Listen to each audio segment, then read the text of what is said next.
So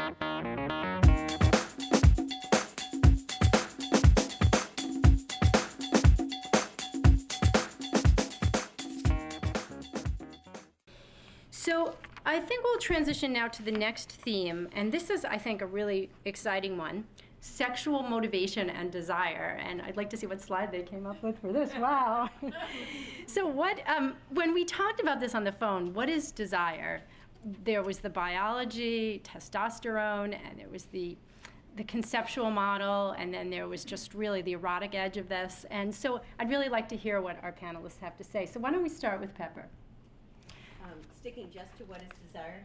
Sexual motivation and desire. And how do you see it? Sexual motivation and desire. Well, I think there's been a useful analytic differentiation between desire and arousal. And they're both really important. Desire is, do I want to have sex? Do I want you? Or do I want somebody else? But what is my motivation there? And arousal is when you get into it, do you get more excited? Do you progress with those feelings? And they're different because one may not predict the other. And they, I think, require different responses in terms of dealing with it.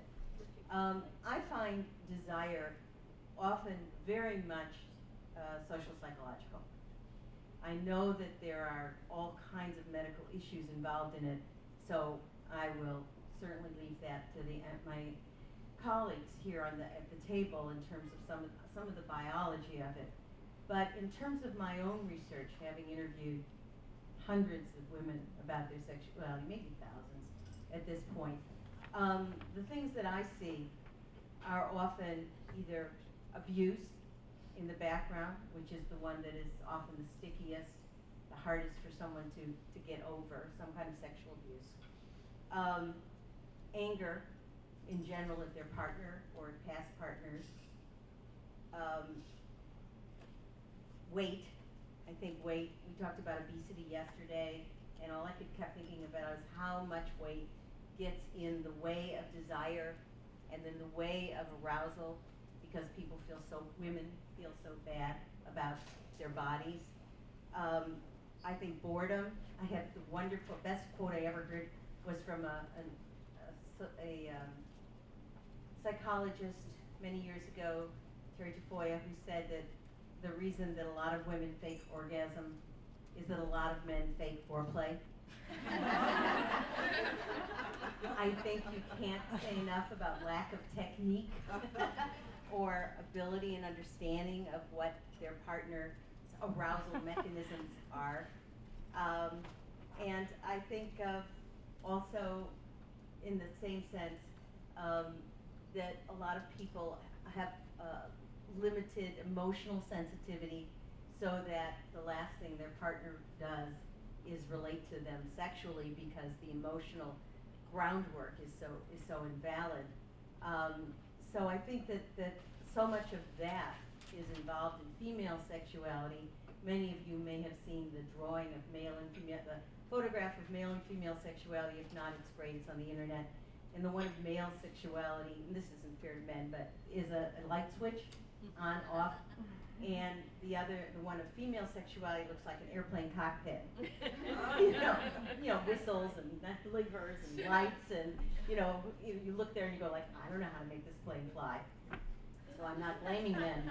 I'm just saying it's complex, and that this integration with whatever other kinds of physical issues might maintain, some of which are simple, but go back often to the shame and dread and the body image problems we have, so that women never look for the simple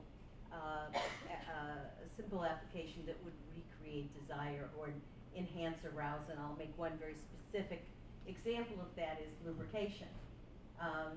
When I started this stage in my life and talking a lot more about postmenopausal women, I was shocked to find out how many women considered it, hadn't considered any kind of additional artificial lubrication, B, when they did, thought it was invalid, that if they wanted sex, their body would tell them they did, and C, hadn't the vaguest idea about going to look for it or what it would be. So, I mean, even at a simple level, it's all this complex of emotion, relationship, self-image, It's a very complex issue. I'll add to that desire. Most women know there's not two different types of desire. So there's spontaneous desire, which sort of just happens, and reactive desire. We have to think about it. We have to kind of engage in our sexuality in order to get our arousal started. So our brain is really our biggest sex organ, and if women kind of engage in fantasy, or have we all heard of 50 Shades of Grey, that took the storm in America? Things like that really help engage fantasy, which is an important part of our sexual response and desire.